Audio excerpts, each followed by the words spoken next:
आरती उतारो श्री राम रघुवर की, राम रघुवर की, श्री राम सियवर की। आरती उतारो श्री राम रघुवर की, राम रघुवर की, श्री राम सियवर की। भक्ति ज्योति जगमग हो मन मंदिर की, आरती उतारो श्री राम रघुवर की, राम रघुवर की, श्री राम सियावर रामचंद्र की। गुरुवर, आज सिद्धार्थ प्रथम बार महाराज के साथ साक्षी न्याय सभा में जा रहे हैं। इन्हें आशीर्वाद दीजिए। सिद्धार्थ, गुरुवरे के पांव छू। सदायुषी भव, कीर्तिमान भव, कुल देवता सूर्य समान तेजस्वी भव। दीजिए। प्रसाद नहीं, आशीर्वाद। मेरा आशीर्वाद तो सदा आपके साथ है कुमार। कहाँ है आपका आशीर्वाद? मुझे तो नहीं दिख रहा।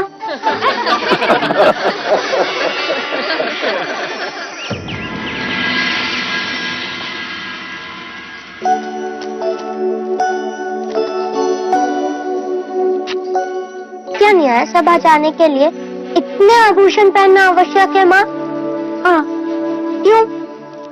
तभी तो तुम युवराज लगोगे। तो क्या आभूषण ना पहनने से युवराज युवराज नहीं होते? तुम्हारा नाम सिद्धार्थ नहीं, प्रश्न होना चाहिए था। महादेवी, युवराज को काला टीका लगा दे, कहीं इन्हें आप ही की दृष्टि ना लग जाए।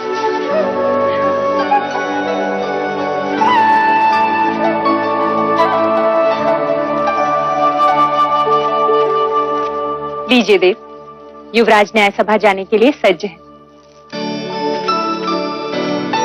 मुझे इतने आभूषण पहना दिए हैं कि अब तो मैं ढंग से खेल भी ना सकूंगा। पुत्र, तुम युवराज हो, इतना बोझ तो तुम्हें उठाना ही होगा। चलें? क्षत्रिय ऐसे नहीं है, ऐसे चलते हैं।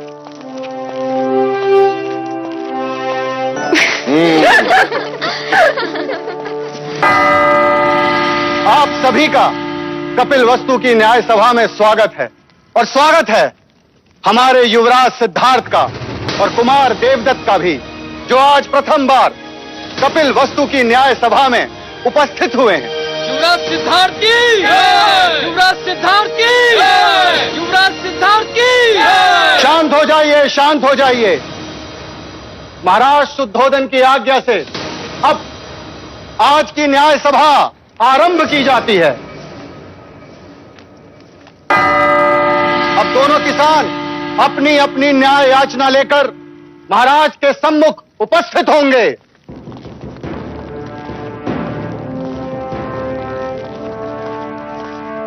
प्रणाम महाराज।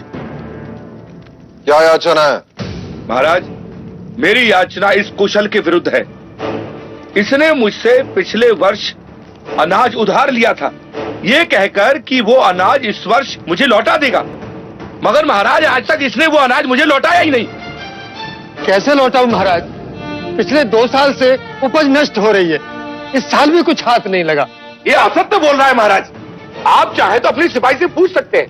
जब सिपाही इसे लेने आया था उस समय भी ये अपने गेहूं को तेल लगाकर उसे बोरियों में भर रहा था।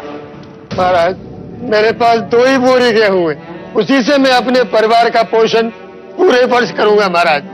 गेहूं को तेल लगा के इसलिए रख रहा था कि वो खराब ना हो, और आपके सिपाही मुझे पकड़ के यहाँ ले आए। वो 2 बोरी गेहूं भी मैं इनको दे दूंगा, तो हम खाएंगे क्या? महाराज, अगर ये अनाज नहीं दे सकता तो इससे कहिए कि ये अपने खेत दे दे। अगर मैं खेत दे दूंगा तो अनाज कभी न लौटा पाऊंगा महाराज। दोनों पक्षों ने अपनी राय रख दी है, अब महाराज न्याय करेंगे। युवराज सिद्धार्थ, कुमार देवदत्त। पहले मैं न्याय दूंगा। अवश्य।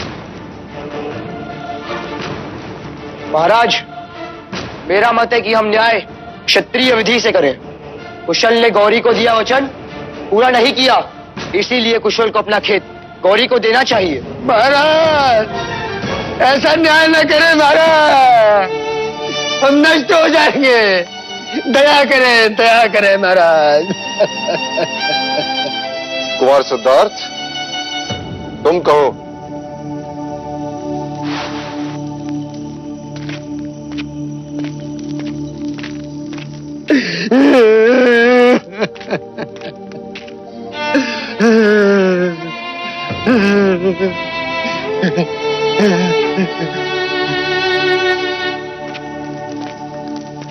महाराज, यदि कुशल गौरी को गेहूं दे देगा तो अपने परिवार का पेट कैसे पालेगा?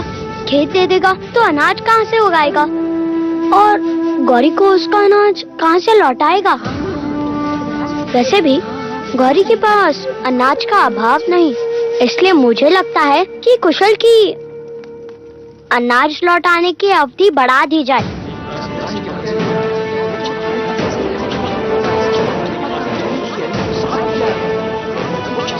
मैं देवदत्त के न्याय से सहमत हूं। यदि व्यापारी अपना वचन पूर्ण नहीं करेगा तो राज्य का व्यापार रुक जाएगा।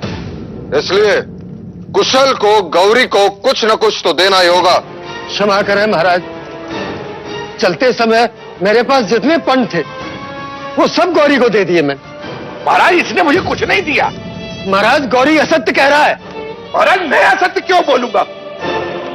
महाराज आप कहें तो मैं सत्य का पता लगा सकता हूँ। ठीक है तो करो परख, कौन है सत्य और कौन असत्य। सिक्के दो गौरी। किंतु युवराज, ये सिक्के तो मेरे हैं।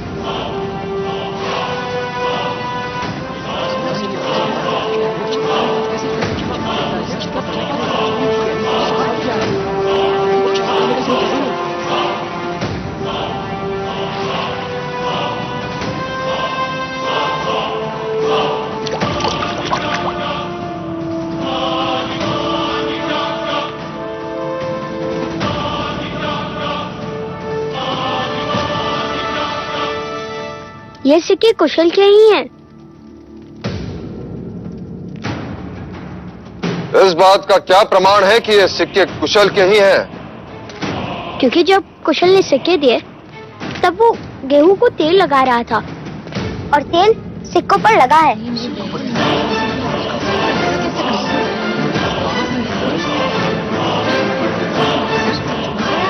क्षमा महाराज, क्षमा।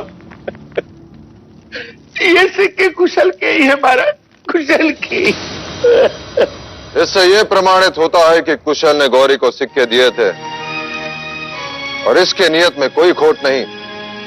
कुशल के अनाज लौटाने की अवधि बढ़ा दी जाती है और गौरी को असत्य बोलने के लिए 10 कोड़े मारने का दंड सुनाया जाता है। नहीं महाराज, मुझे क्षमा कर दो, मुझे क्षमा कर दो।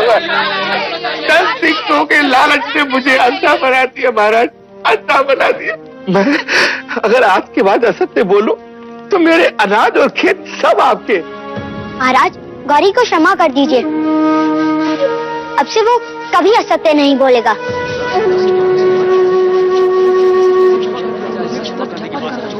गौरी मैं तुम्हें क्षमा कर सकता हूं यदि इस न्याय सभा में कोई तुम्हारा उत्तरदायित्व लेता है कि तू दोबारा झूठ नहीं बोलेगा। हाँ महाराज।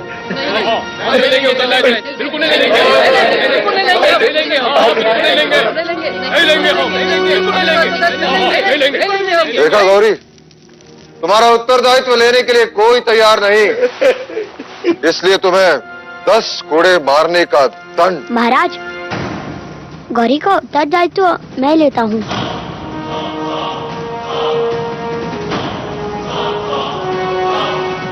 आज से ये कभी असत्य नहीं बोलेगा।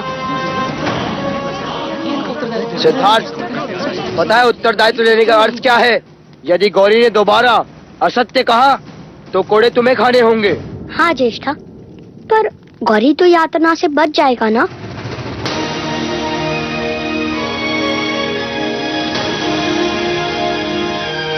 युवराज सिद्धार्थ की जय हो। युवराज की जय हो। युवराज की जय हो। युवराज की जय हो। युवराज की जय हो। युवराज की युवराज की, युवराज की, युवराज की।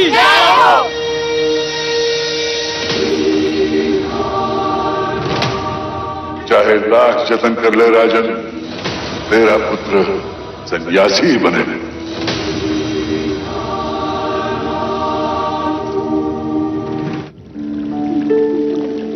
सारे नगर में सिद्धार्थ की न्याय कुशलता की चर्चा हो रही है। पूरा कपिलवस्तु खुश है। क्या हुआ देव, क्यों मन अशांत है? आज तो आपके क्षत्रिय ने पूरी न्याय सभा जीत ली। न्याय करना क्षत्रिय का लक्षण है और बुद्धिपूर्वक न्याय करना ज्ञानी का लक्षण।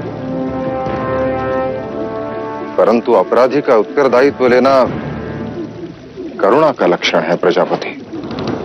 और राज्य करुणा से नहीं चलता।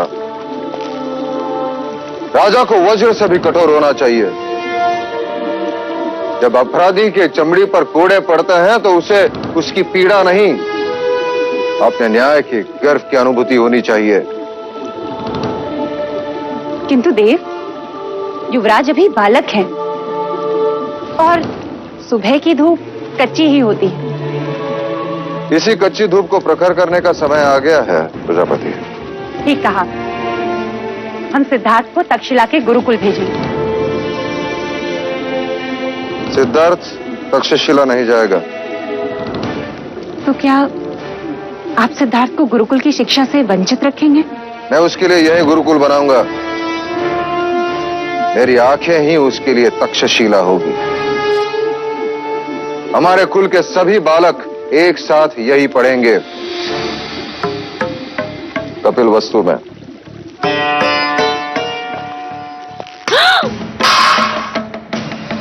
भोजन पर क्रोध नहीं करते देवता। क्यों न करूं? मुझे सब पर क्रोध आ रहा है। मेरा न्याय उचित था, महाराज भी सहमत थे, फिर भी प्रजा ने सिद्धार्थ के नाम की जय जयकार की। क्यों?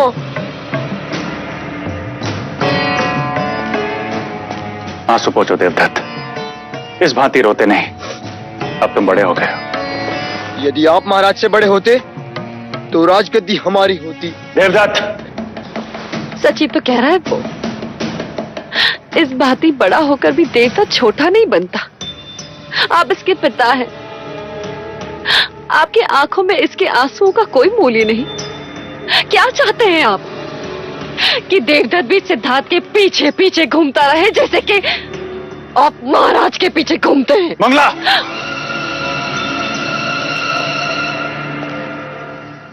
अब देखना देवदत्त के आंसुओं का मूल्य कौन चुकाता है, महाराज शुद्धोधन अथवा युवराज सिद्धार्थ।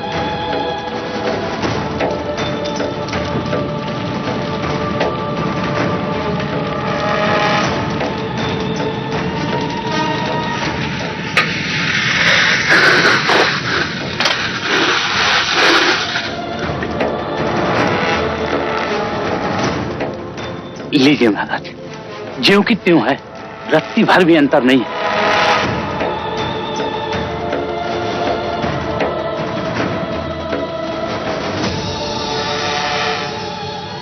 ध्यान रहे, किसी को पता ना चले। महाराज, अगर मुंह बंद करने का कुछ मूल्य मिल जाता तो।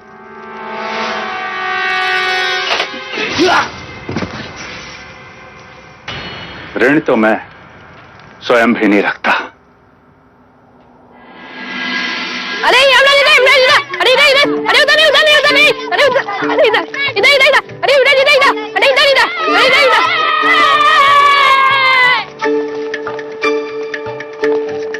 खेलोगे हमारे साथ? नहीं।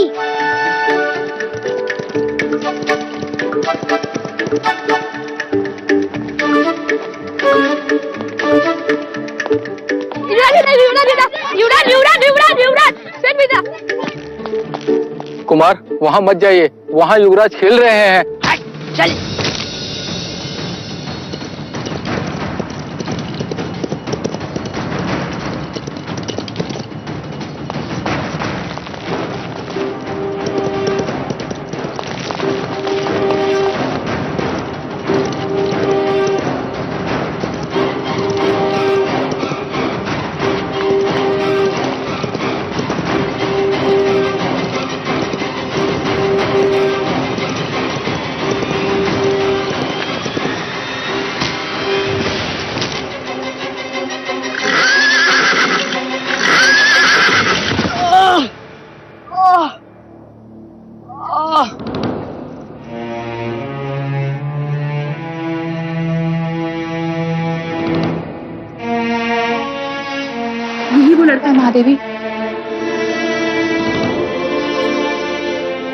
क्या नाम है तुम्हारा?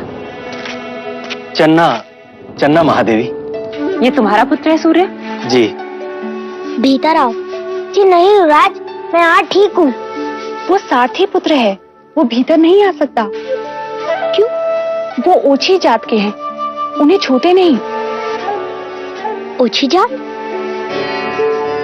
ये जात क्या है? जैसे आप युवराज हैं और वो सारथी पुत्र है।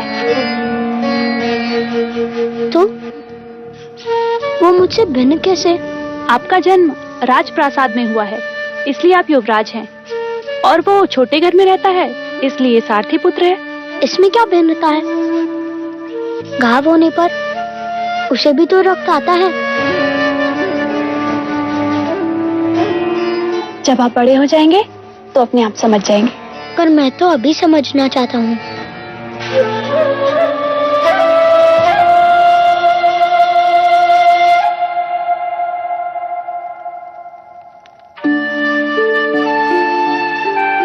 अरे नहीं नहीं युवराज, ये क्या कर रहे हैं आप? हमें नहीं छूते, हम ओछी जाति के हैं, हमें छूना पाप है। आज यदि ये मुझे छूता नहीं तो मैं बचता कैसे? मैं तो घायल हो जाता। महादेवी,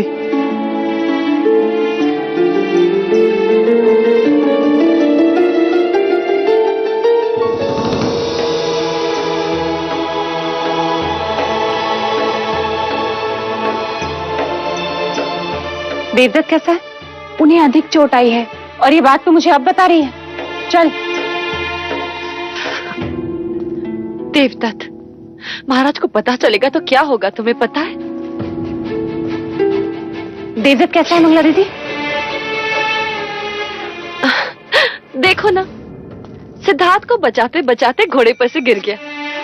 भाइयों का प्यार तो देखो जरा। सिद्धार्थ, तुम ठीक तो हो? ये हटाओ इसे यहाँ से, इसी के कारण सब कुछ हुआ। यही बीच में आ गया था और मैं अश्वनियंत्रण खो बैठा और गिर पड़ा। हटाओ इसे यहाँ से, ओछी जात। ये मेरे साथ है ज्येष्ठा। यदि ये तुम्हारे साथ है तो मैं तुम्हारे साथ नहीं। देवदत्त, क्या कह रहे हो? युवराज है ये। कोई बात नहीं मंगला दीदी, हमें तो इस बात का संतोष है कि दोनों कुमार स्वस्थ हैं। एक बात और मंगला दीदी, ये बात महाराज तक ना पहुंचे, अन्यथा अकारण ही युवराज को लेकर चिंतित हो जाएंगे।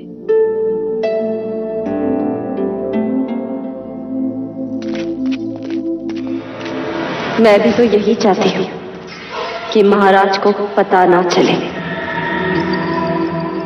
देवदत्त, अच्छा अवसर चला गया हाथ से, अन्यथा आज तो मेरा आखेट बन ही जाता। आखेट करना है तो धैर्य रखना सीखो, अन्यथा स्वयं ही आखेट बन जाओगे।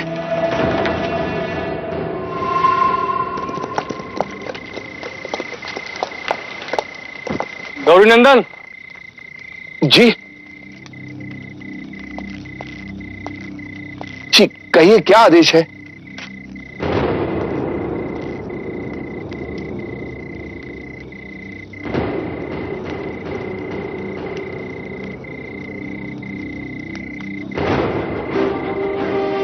महाराज के आदेश का पालन होना चाहिए। जी।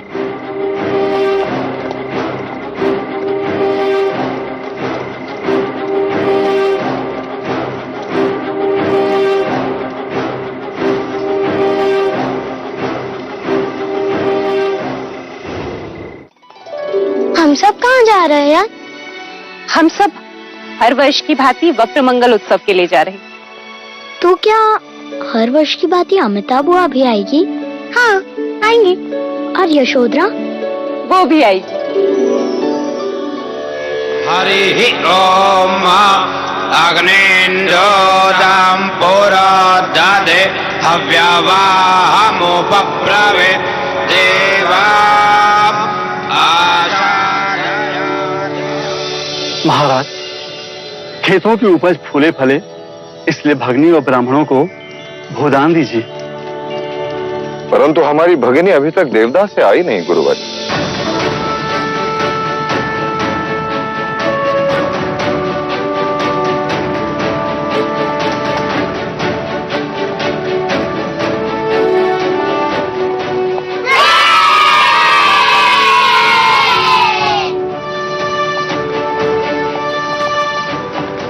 यशोधरा, क्या ये तुम्हारा हाथी है?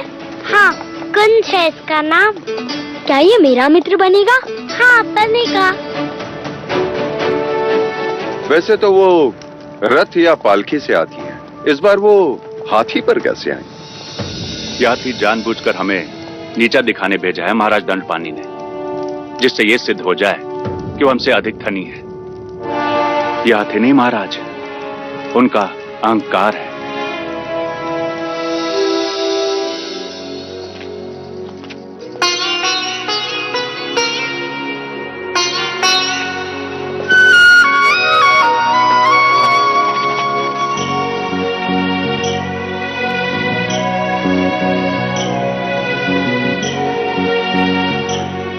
पल्लू से ढक दिया मेरी पुत्री को, इसका अर्थ जानती हो क्या?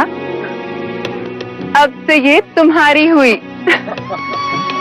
तुमसे किसने कहा कि ये पराई है?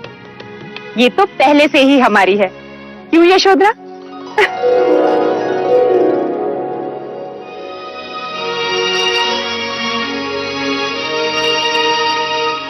भैया, हर वर्ष की भांति इस वर्ष भी कपिलवस्तु के खेतों की उपज फले फूले।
क्षत्रिय, युवराज की, युवराज की, युवराज की, युवराज की, युवराज की, युवराज की, युवराज की, युवराज की, युवराज की, युवराज की, युवराज की, युवराज की, युवराज की, युवराज की। हाँ, अब मैं पासे फेंकता हूं। चौसर खेलते समय सामने वाले के मुख की ओर ध्यान नहीं होना चाहिए, उसके हाथों की ओर ध्यान होना चाहिए, अन्यथा वो कपट कर सकते हैं।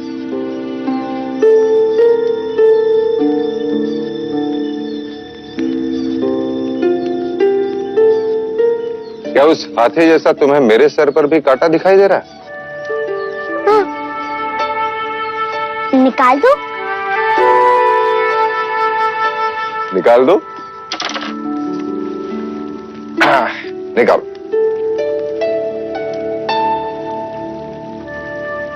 ये देखिए, इसका रंग इतना भिन्न क्यों है? अब क्या उत्तर देंगे, कैसे समझाएंगे? ये सफेद बाल वृद्धत्व का संकेत है।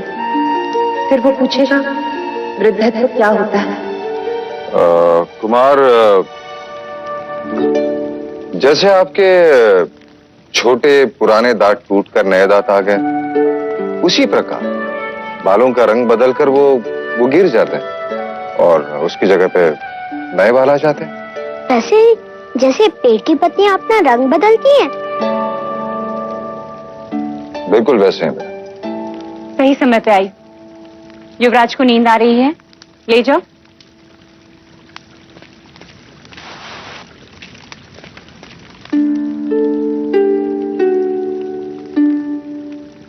युवराज का ध्यान सूक्ष्म बातों पर है, बुद्धि कशाग्र है और निरीक्षण तीक्ष्ण।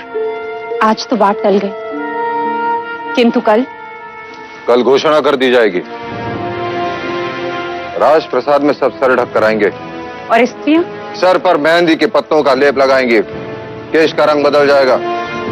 नहीं देव, क्या हम सिद्धार्थ को सच्चाई नहीं बता सकते? अतीत की आलोचना मनुष्य को उदास करती है और भविष्य की कल्पना उसे निर्बल। इसलिए वर्तमान में जियो प्रजापति। मेरे लिए हर वो सत्य असत्य है जो सिद्धार्थ को जीवन की व्यथा का परिचय दे। और हां, सिद्धार्थ को प्रातःकाल जगा देना, गुरुजन आ रहे हैं।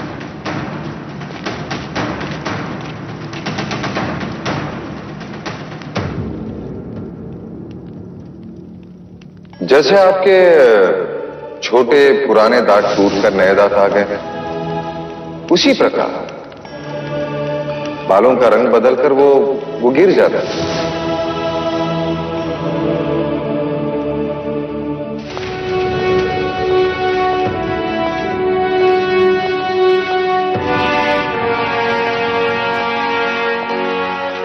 युवराज,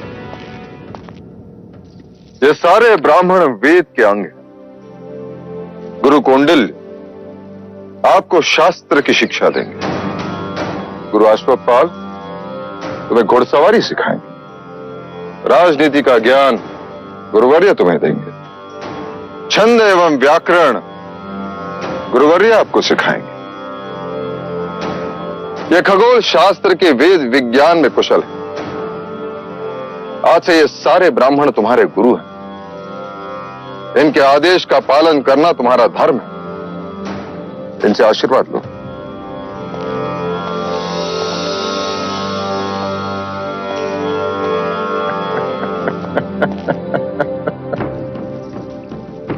तो तुमने शिक्षा न प्राप्त करने का हट छोड़ ही दिया। अब से तुम सिद्धार्थ के साथ ही पढ़ोगे। जी महाराज। कह रहा था जब युवराज सिद्धार्थ पढ़ाई करने गुरुकुल जा रहे हैं तो मैं अकेला क्या करूंगा।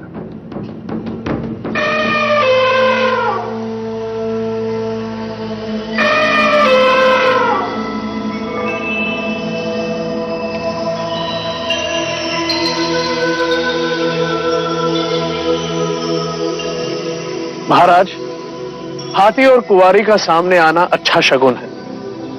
युवराज अवश्य महान विद्वान बनेंगे। क्षमा करें गुरुवर्य, केवल महान विद्वान नहीं, महान राजा बनेंगे। ऐसा योद्धा जिसे संपूर्ण भारतवर्ष ने कभी ना देखा।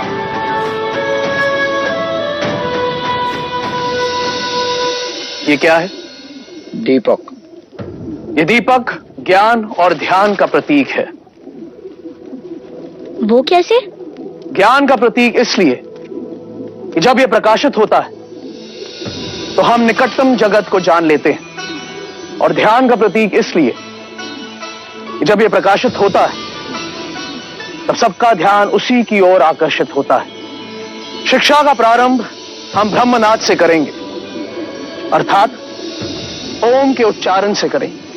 जब तक ये दीपक मंगल नहीं हो जाते, सबको उच्चारण करते रहना होगा।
मेरी फेंकी गिल्ली सिद्धार्थ कभी नहीं ढूंढ पाएगा, रात तक भी नहीं।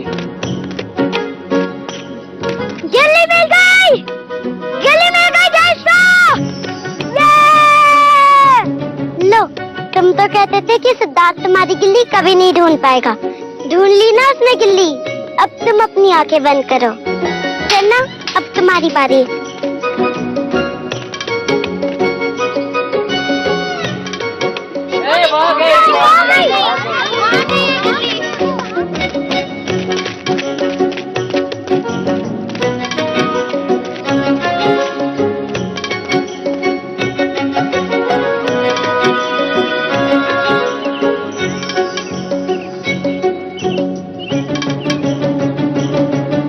मिल गई गिल्ली, मिल गई। ढूंढ ली मैंने, सिद्धार्थ से भी कम समय में। लेकिन ऐसा कैसे हो सकता है?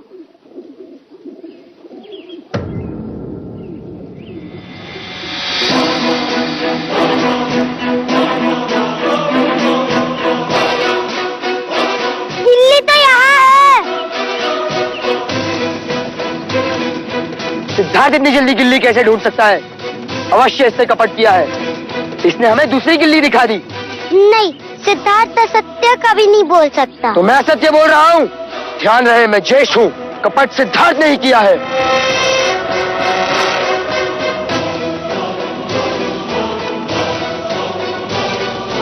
देखा कैसे चला गया?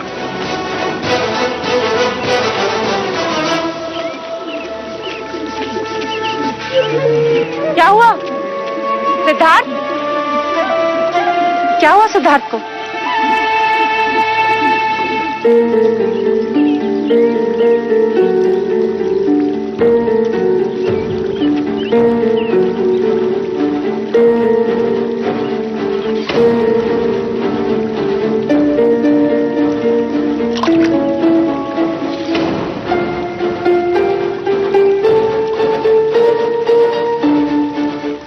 सिद्धार्थ, तुमने सत्य कहा, तुमने कपट से खेल जीता। महाराज को इस बात का पता चलेगा तो उन्हें कितना दुख होगा, जानते हो तुम? तुमसे यह अपेक्षा नहीं थी मुझे। सच कह के हार जाते तो इतना दुख नहीं होता। तुम्हारा दंड यह है कि मैं तुमसे अब बात नहीं करूं।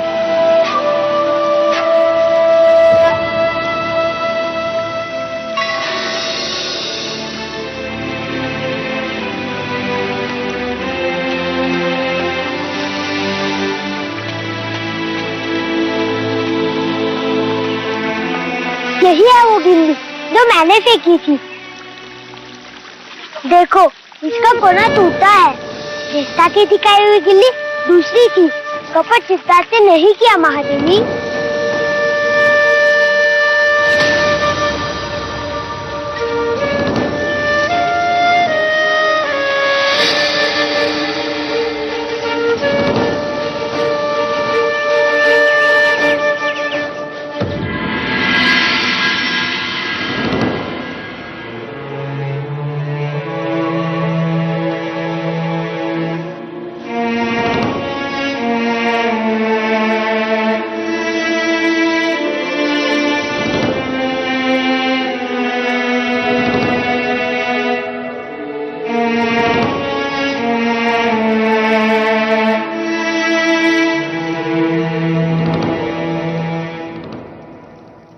माँ, आप रो क्यों रही हो माँ? पुत्र, तू सही था तो तूने प्रतिकार क्यों नहीं किया? क्यों नहीं कहा कि असत्य तूने नहीं, देवदत्त ने कहा था? माँ, आप ही ने तो कहा था बड़ों का मान रखना। मैं चेष्टा को झूठा कैसे कहता? यदि वो झूठा प्रमाणित होते तो उन्हें दंड मिलता। किंतु दंड तुझे मिला सिद्धार्थ। असत्य का आचरण देवदत्त ने किया। तू सच क्यों नहीं बोला? मैं सच्चा था इसलिए चुप रहा, क्योंकि सत्य स्वयं प्रकाशित होता है, उसे कोई छुपा नहीं सकता। ऐसा मैंने गुरुजी कहते हैं। किंतु व्यवहार में ऐसा नहीं होता पुत्र। स्वयं को बचाना मनुष्य का कर्तव्य है। अर्थात झूठ का आचरण करता। पुत्र, खरे सोने में भी जब मिलावट होती है ना, तभी आभूषण बनता है। अब से याद रखूंगा माँ। अच्छा बता, अब मेरा क्या प्रायश्चित है? अकारण ही तुझे दंड दिया।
आज तुम्हारे सुर करुणा से भरे हैं प्रजापति। तुम दुखी हो।